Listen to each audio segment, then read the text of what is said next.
In this episode of the Photography News podcast, Kingsley uses his phone to take pictures, Will goes gardening, and Roger forgets his camera.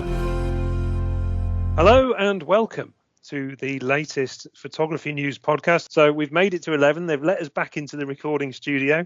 My name is Roger Payne. I am the editorial director at Photography News, and I'm delighted to be joined, as usual, by my two cohorts.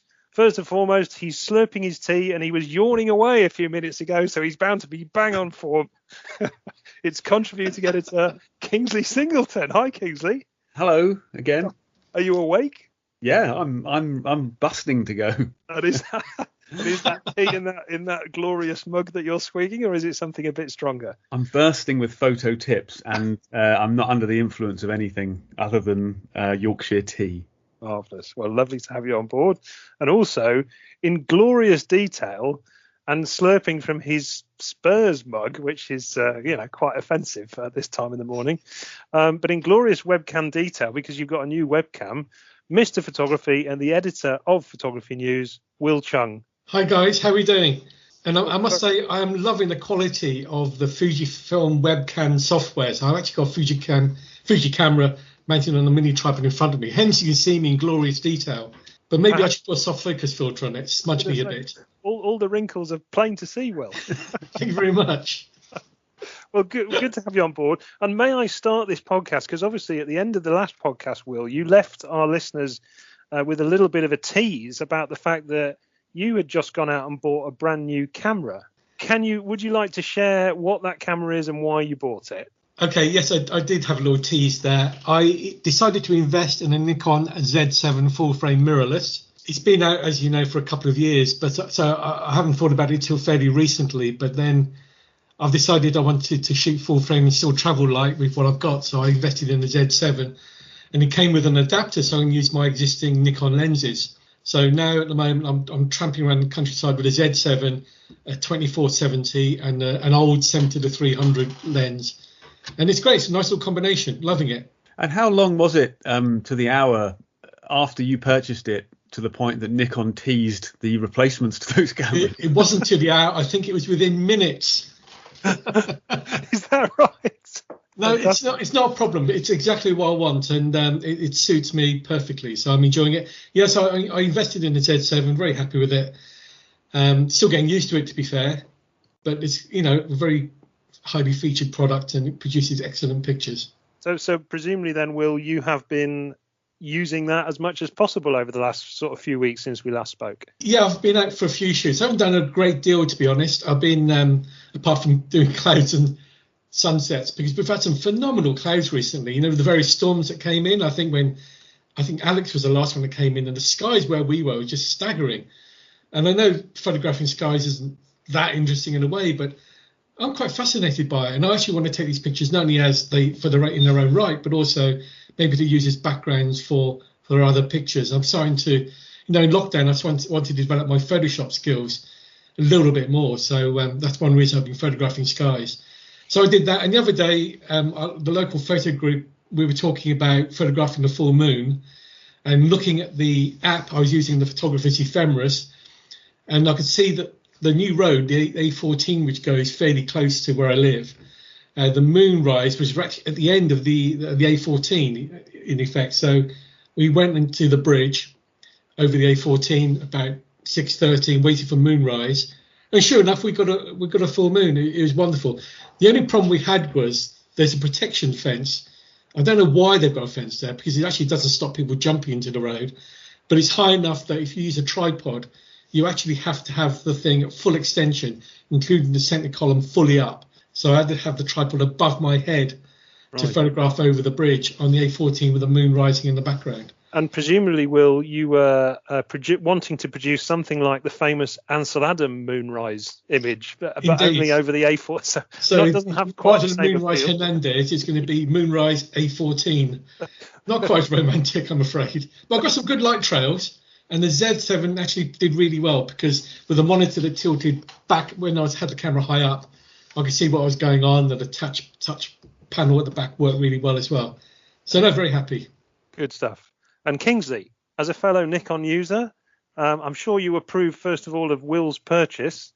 I do, apart from the fact that it doesn't have a 2 after it, which is kind of well, I'm really excited actually by I mean, I don't know anything about it. We've got a briefing later on today actually about what the new cameras are going to be like. So I'm kind of really interested to see what sort of additions are going to be made to them, because it's a bit like how Nikon used to do S versions of, there was a 70S, wasn't there, and sort of stuff like that. Right. Most recently I've been getting rained on in various places around the country. I went to a couple of weeks ago. I spent best part of a week in the Peak District doing landscaping, which was really nice. And I stayed near Macclesfield Forest, or sort of in Macclesfield Forest, which is a very lovely part of the world. I kind of spent a long time sort of discounting the Peaks in a way as a landscaping destination, because it always seemed a bit more attractive to go to a bit further to Wales or into Scotland or to somewhere like that, or to go to the coast. But actually I've experienced an epiphany, Rog, that I actually am now a big Peaks fan. It's a lovely place. Yeah. So stayed in a nice accommodation. Spent the week sort of going up a lot of things and round other things. Went to there's quite a famous spot called the Roaches, which I went up at sunset a couple of times. Yep. And another place actually, which is quite near the place I was staying, called Shuttlingslow, which is called the Cheshire Matterhorn. Locally.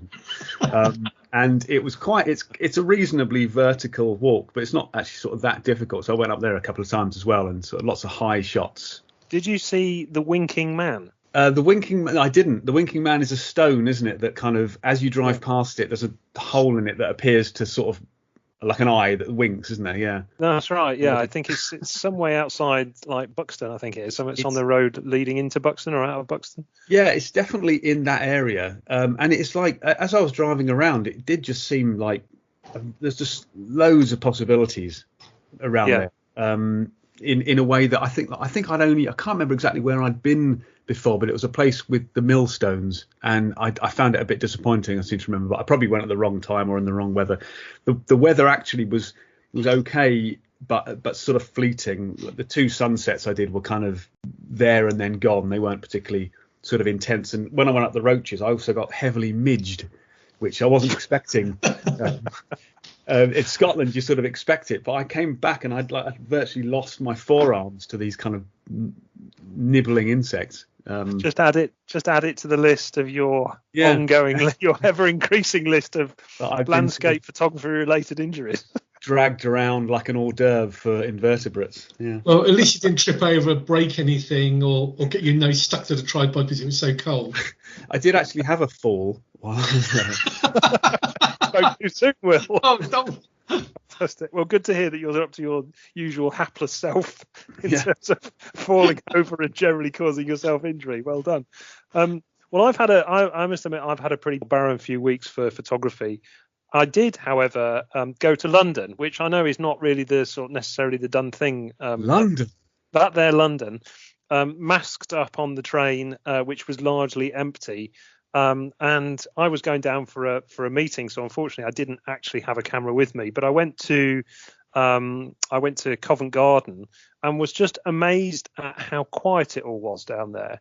And I thought, from a photographic perspective, I know it's been quieter, obviously, when the full sort of national lockdown was on. I know it's been quieter than that. But from a photographic perspective, I almost thought I really need to be going back there while this sort of situation is still as it is, because I mean, you are seeing London in a way that I've personally have never seen it before, apart from when I was on the old Photo 24 stuff and wandering around at 3 a.m. when nobody else is about. But yeah, it's a really fantastic opportunity. But even then, you have people setting up, stalls, don't you, going to and from work, or coming home from work, and the kind of, but it sort of reminds me of, you remember the opening scenes of 28 Days Later, where they went to enormous lengths to get empty streets. But I'm sort of surprised that, these cities must be full of people filming post-apocalyptic movies or perhaps just documentaries. Absolutely. Well, it was quite striking, and definitely sort of made a mental note to go back down there. But the one sort of photographically related thing that I did do while I was there was I visited I say recently opened, it's actually nearly opened about a year ago now, the Fujifilm House of Photography, which is just round the corner from the Covent Garden station on Longacre.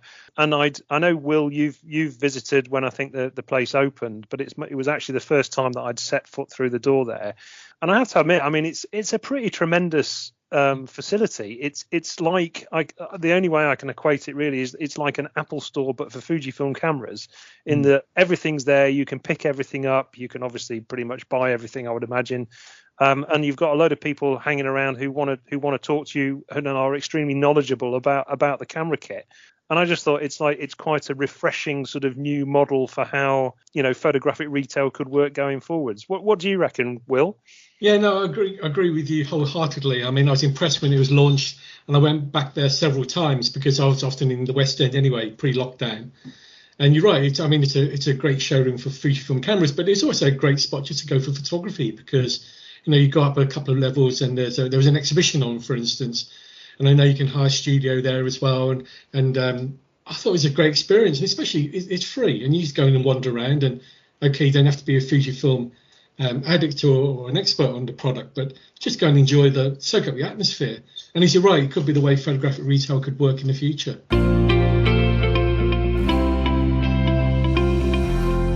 So it's the sort of time of year where we're moving into, we've obviously waved goodbye to summer and we're moving into autumn. And I'm sure there is much debate amongst photographers about the best season of the year. But I'm going to put my flag in the sand and say categorically that autumn for me is without doubt the best time of year to be out and about with your camera. So I thought that it'd be worthwhile us just chatting through a few techniques and ideas for people who are wanting to make the most of this fantastic up and coming season. But before we jump into that, what about you chaps? Are you in agreement with me that autumn is by far the best time to be out and about with your camera, or are you more sort of spring, summer, or winter kind of guys? Kingsley? Sorry. No, after you. I was just going to say that I think the only season that I don't particularly like for landscape photography is summer, and that's only because the hours where you sort of want to be shooting are so inaccessible. But although having said that, I have on occasion done this sort of thing where you kind of sleep all day and shoot all night. So you get up for sunset, you do some sort of Milky Way photography in the middle of the night, and then you're around for dawn, and you've probably only covered like 6 hours. And then, so you almost have to adjust your body clock for summer. But yeah, I think ultimately autumn and spring, particularly because, you have those colours and those mists and those kind of accessible hours. Yeah, no, Roger, it irks me that I actually have to agree with you on this point, because I think you're right. Autumn is the best season photographically. And the weather's good. The timing of the sunrise and sunsets is very sociable. So like even now, if I finish work around 5:30, 5:45, I'll go out, photograph sunset, for instance, and sunrise is 6:30-ish, and so I think they're very sociable hours as well. But it's not just that; it's also what you get in autumn.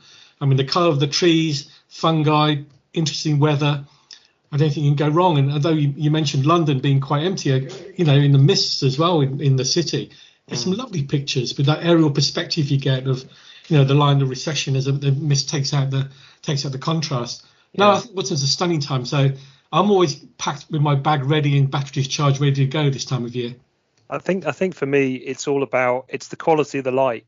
And I'm a sort of relatively early morning dog walker, and take this morning as an example. And we're just into October.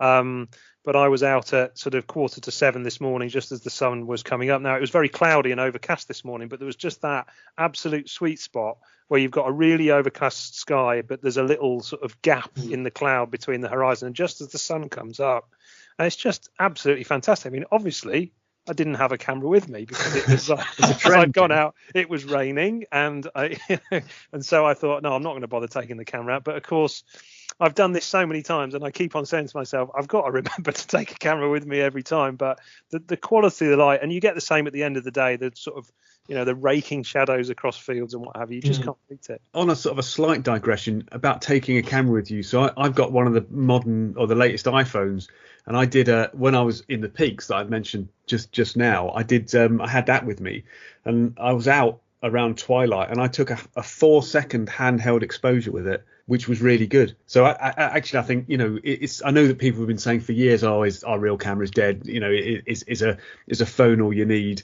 It was amazing. We weren't going to get into this, but with the digression. So what you're basically saying, Kingsley, is an iPhone is a good camera. Is that what you're saying? I'm not saying it's the only camera you need, but if one was on an early morning dog walk, I think it's sufficient, these days to kind of have a, because the quality from this is so brilliant. Well, I'm not as well heeled as you, Kingsley. I've only got an iPhone 5. What have you got? You've probably got an iPhone 11-5, haven't you? It's something like that. Well, can I just interject and just add, Kingsley was talking about long exposures on the iPhone, but I've been testing a camera recently, which I was really impressed with. And it goes to the other extreme from an iPhone. I had a Canon EOS R5, which is 45 megapixels, 8K video, all the rest of it. It's an expensive camera. It's over £4,000. But I took that out for an evening walk. I was hand holding that 2 seconds and getting pin sharp pictures. I was so impressed. I know Canon, well, all the manufacturers do it. They all make these extravagant claims. But that particular occasion, I thought they were well justified. So I don't, I never go out cameraless, but I know taking an EOS R5 is probably the other extreme from the phone. Thank you for bringing it back, Will. I think what Kingsley's basically just done there is handed in his notice. Funny way to do it, but Kingsley, any comeback? Well, is it more like a sort of, I can do this as a sort of a suicide note? Shall we go back to autumn? Let's do that, shall we? Let's do autumn. Yeah, let's do that. Yeah. Okay. So where about in terms of, I'm lucky enough to live out in a relatively rural area, so I can sort of literally walk out of my front door and straight onto a sort of woody footpath. I appreciate that not everybody is as fortunate as that. So what do we think about locations? I mean, is it a kind of like just find the locations around where we live, or do we think we should go further afield to really make the most of it? Well, speaking personally, I mean, although I'm not that far away from woods and some ruralness, my favourite location is from where I live, near Cambridge. It's nearly 4 hours drive, and that's Western Burt Arboretum. Down in, is it Wiltshire? I can't remember which county it's in, but it's quite a long way away. But if you can get there, it's a fantastic location. I mean, the problem is, well, I say it's a problem, it's just because it's very, very popular for obvious reasons, although this year might be different with the lockdown and everything else, and you have to now pre-book to go. But if you can get to Western Burt Arboretum, I think it's wonderful. I know it's been called the Disneyland of trees, and in a way it's right. All this riot of colour and organised colour you get down there, but it's an incredible place. But there are plenty of arboretum around the country, so if you can't get to Western Burt, check out your local ones. Kingsley, you're a fan of Western Burt? Well, I've only been once, and I thought it was brilliant. And I actually went with some fun guy called Will Young. We got lost, didn't we?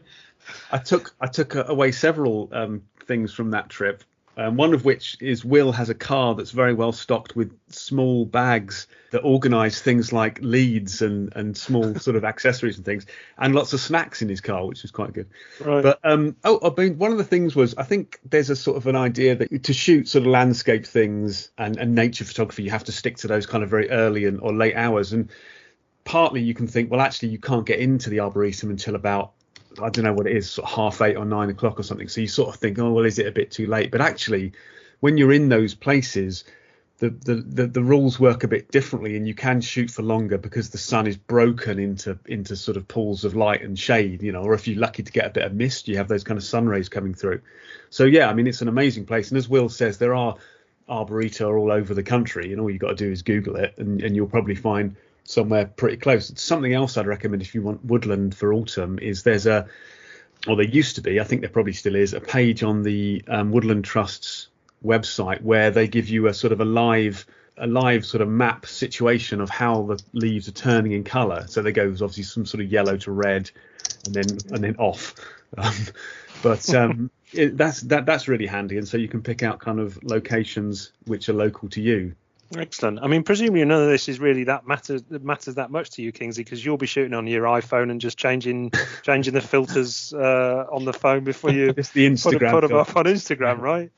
Yeah, fantastic. So what about? I mean, so when you were there, I'm being obviously very flippant, but when you were there, in terms of because I'd imagine if you just walk into a location where there's loads of trees and it's fantastic colour, how do you go about sort of actually making the pictures that you end up making in terms of picking bits out and isolating particular parts to kind of make it work?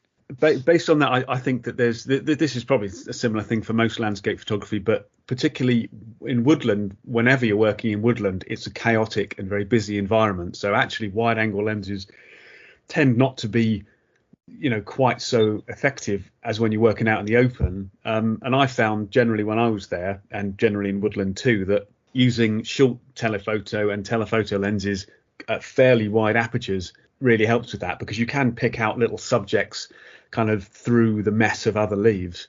And also when it's kind of all quite busy, you can also get very close to other leaves and use them as sort of defocused foregrounds, which kind of gives you this nice sense of depth throughout the image. Anything to add, Will? Is that very much the approach you take? So often when I get to a location, I would just take a deep breath and just ponder for a little bit, just get into the feel for what's around, and just see what the light's doing and see what the conditions are doing. And obviously the conditions do dictate how you shoot. So for instance, if it's very windy or if it's pouring down with rain, obviously it affects how you work. I disagree with Kingsley a little bit, but I think wide angles do have a role, although you have to be careful. In places like in Western Burt, because there's so many people around, so you have to watch what's going on. But, if you went for a low camera position, for instance, with, there's loads of leaves in the foreground, and, it's been known for me to move leaves around to make sure my foreground is full of colour. But I think wide angle lenses work, but also macro lenses work really well, and as do telephoto. And macro is one of my things I love. With things like fungi and colour and patterns and texture and water drops, all that sort of thing are great opportunities to photograph. And what do you consider to be optimum weather conditions in terms of, because I guess a lot of people would say, to photograph a woodland, I'm thinking here, is it bright sunshine or is it actually better if it's overcast? I prefer cloudy overcast. Bright overcast, I think you would call it. So the sun might be just peeking out, but it's a nice diffusion of cloud. And the things about it, if you were out for the day and if you're lucky enough to get a range of weather, that's even better. So you might get a bit of sun, you might get a bit of cloud, a bit of diffusion, you might get a drop of rain as well. And rain and water can add a dimension to it too. And if you don't get any rain, and in parts I've done it where I've taken one of those little spray bottles that people in garden centres sell, and I'll add water to the odd leaf I'm photographing just to make it a bit more interesting. So I like a range of weather in my shots.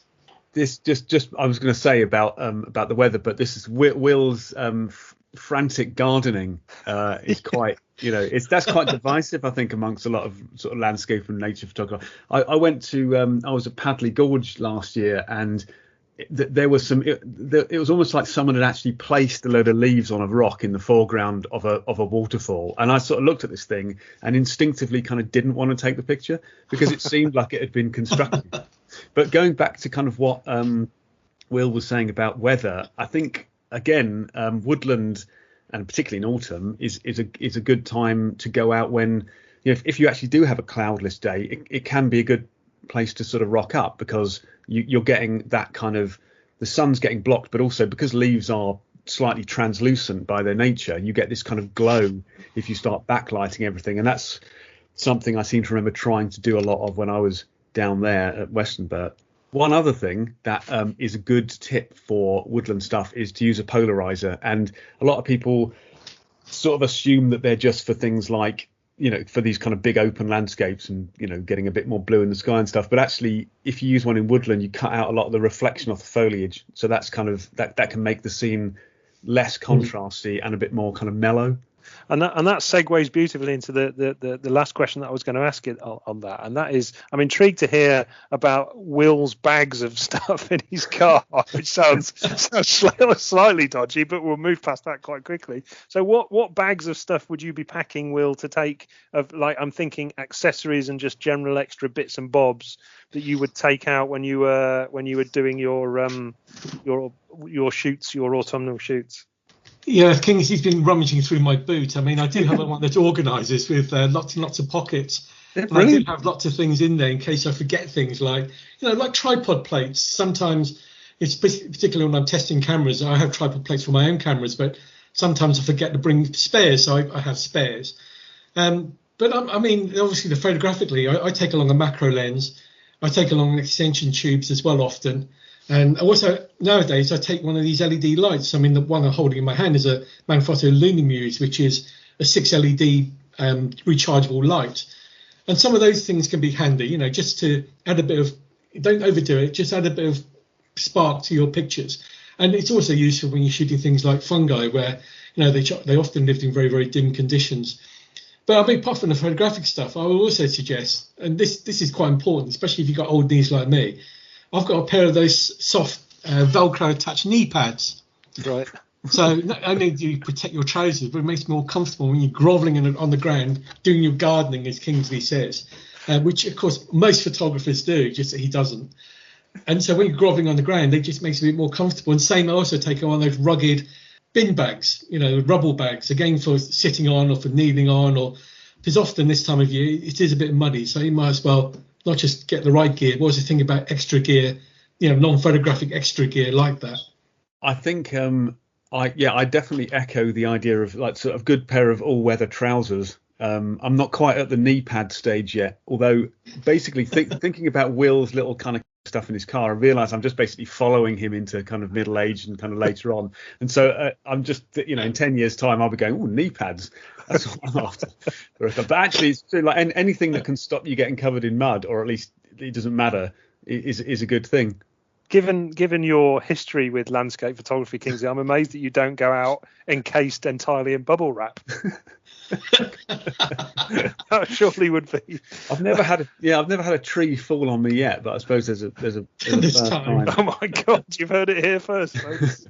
The other one, I suppose, and it's a given really for landscapes, but you do need a tripod when working in woodland because it is dark, and even if you're shooting at wide apertures, you still can be down in the sort of fractions of a second because the light is literally being sucked out before it kind of reaches you by the leaves. So it's they are kind of dark and gloomy places, but lovely places as well.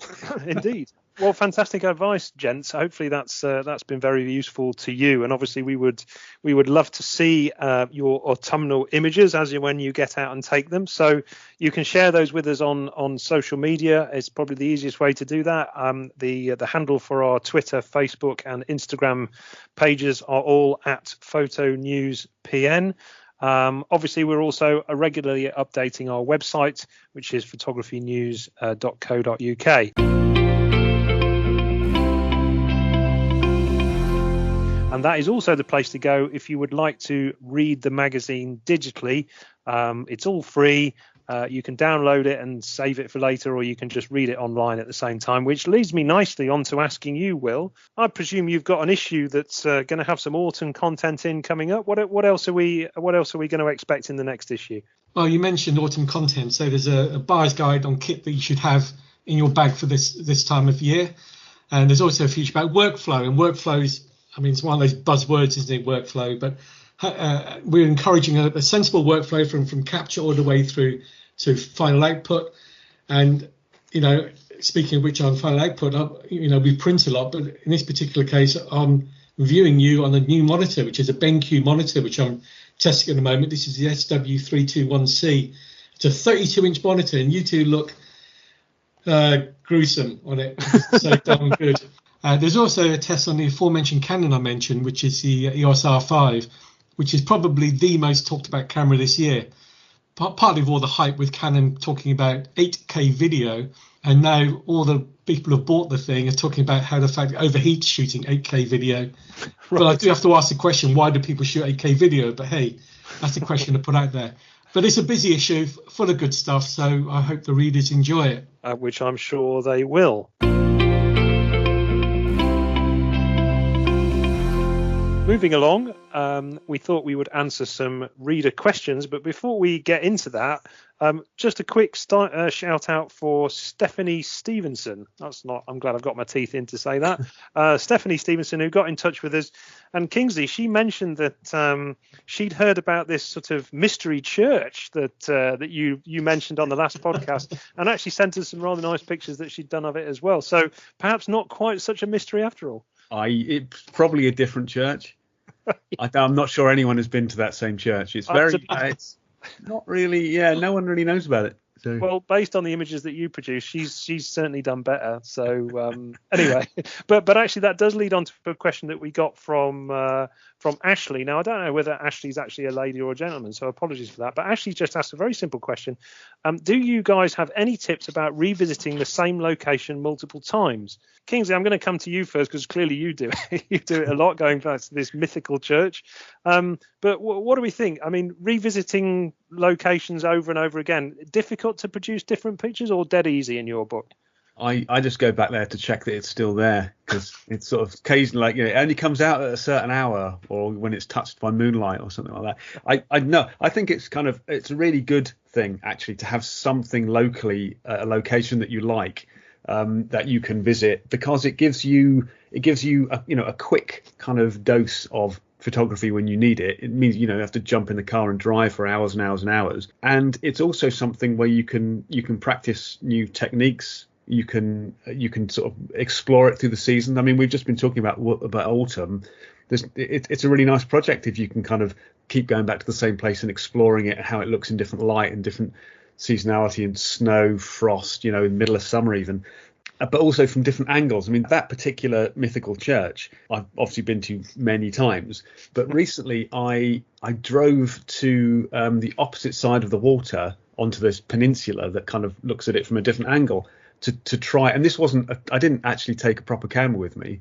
It was more like a scouting trip to see what I could get, and I worked out that at the right sort of moment I will be able to shoot it from the other side and get a picture that I haven't done before. So, I think it sort of helps your problem solving in a way. And the more that you practice on things like that, the more that you can apply it when you go to somewhere new. You start to build up those parts of your sort of photographic arsenal to kind of try and, to problem solve and to work out how to best use kind of new locations. Will, you're nodding away. I'm alarmed that you seem to be agreeing with Kingsley again. Well, I'm also intrigued by this mythical church. I have to go looking for it with him to see what it's like. The thing about locations, of course, and Kingsley mentioned projects as well, but it depends how you define a location. I mean, we're talking about this very specific church, but locations can be bigger as well. So, for instance, I've got a project on the Docklands Light Railway, and that location is quite a large area. And I've been back there maybe 30, 40, 50 times, and you're always getting something different. And so you always, even though it's quite a large area and doing it 50 times, it means you still have to go there at different times of day to get different pictures. And to be fair, I haven't been there for the last 6 months because of lockdown, but I would love to go back. So it depends how you define a location, but I certainly advocate going back to the same location more than once, even if it's a tiny place or mythical.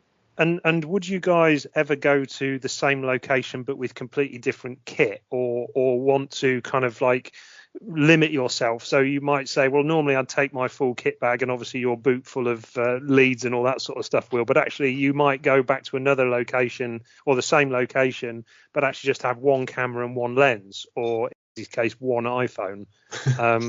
Is that one way? Is that a way of looking at the same location in a different way as well? I certainly think gear makes a difference, and if you've got a fisheye lens or an ultra wide angle lens, or you've just acquired a macro lens, that does change the way you think. But personally, I am one of these people who'd like to take everything I can to a location.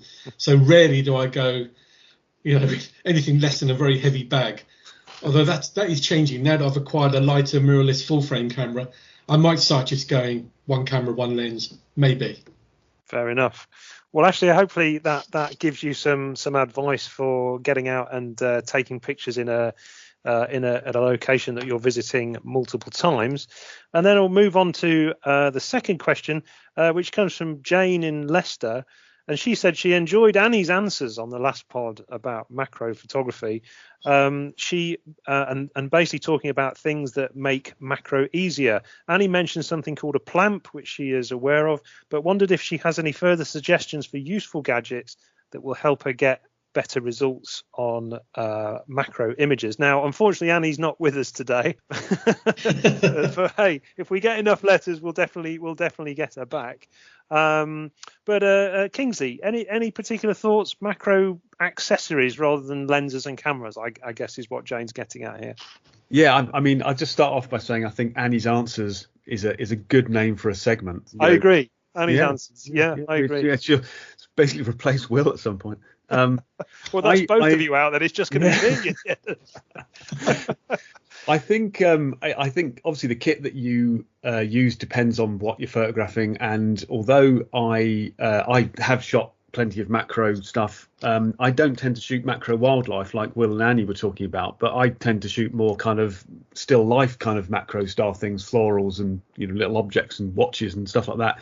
And so from that point of view, because it's not moving, I've kind of used focusing rails before, which are a good thing, because obviously you can set the lens at its minimum focus and then just sort of move it until the part of the object is in focus that you want. So that's kind of quite a good bit of kit, and they're not particularly expensive.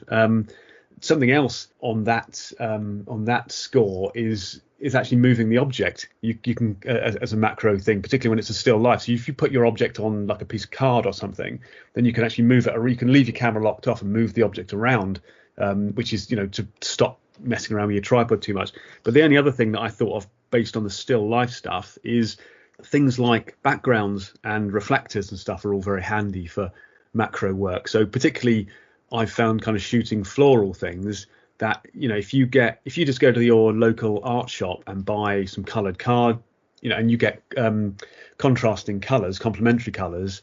So you got a yellow flower, you put a blue background behind it, and you sort of cook up something that's quite different to what you have when you don't have a background. You can play with colour, and it makes the whole thing a bit more interesting. I find it amazing that Kingsley has a go at me about gardening, but what he does is actually move the subject, not just garden it, he moves it. This is art. This is art, not wildlife. But anyway, I know it's the same old bit of advice, but I would just say, look, make sure you got a really good tripod and one that suits.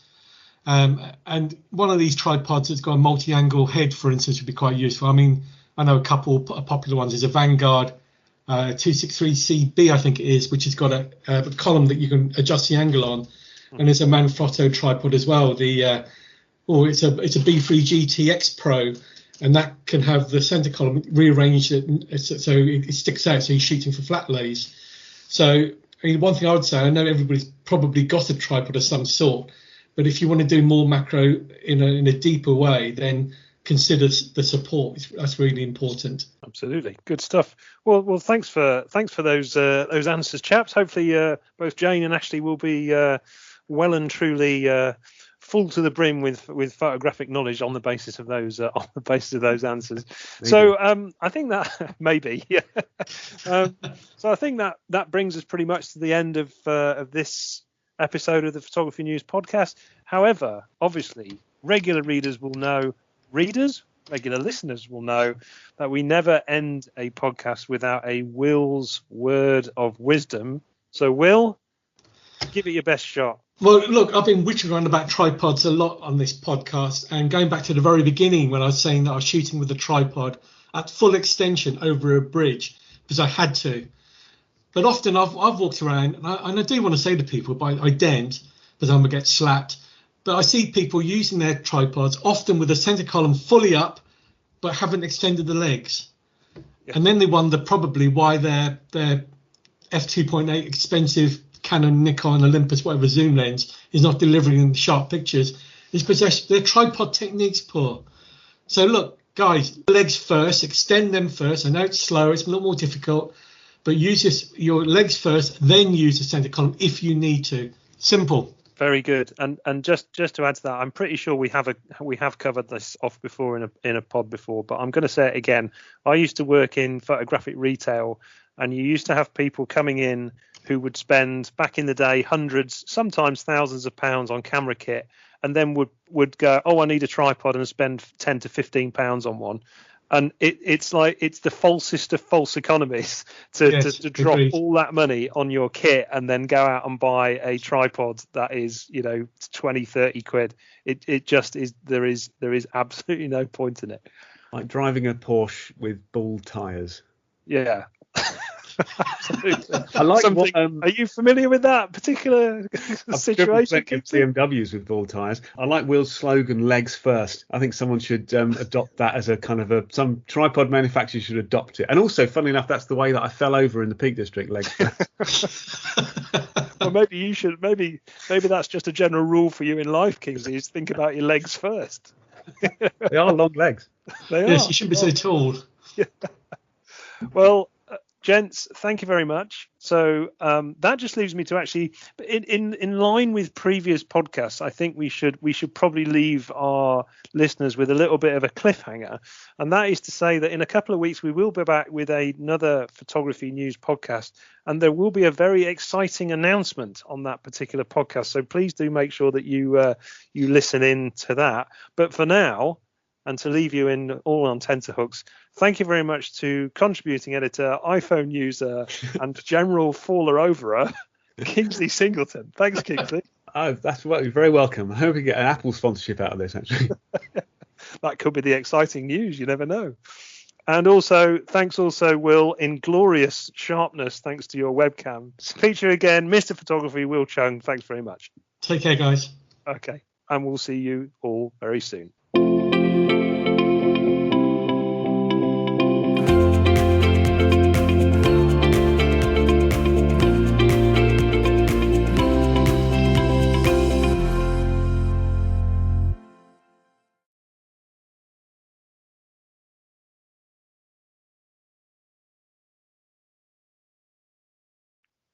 Okay, great. All right, are we ready? God. Yes! Edit happens. Kingsley yawning, Will with his head in his hands. I thought Will was going to weep at that moment. Okay, good. All right.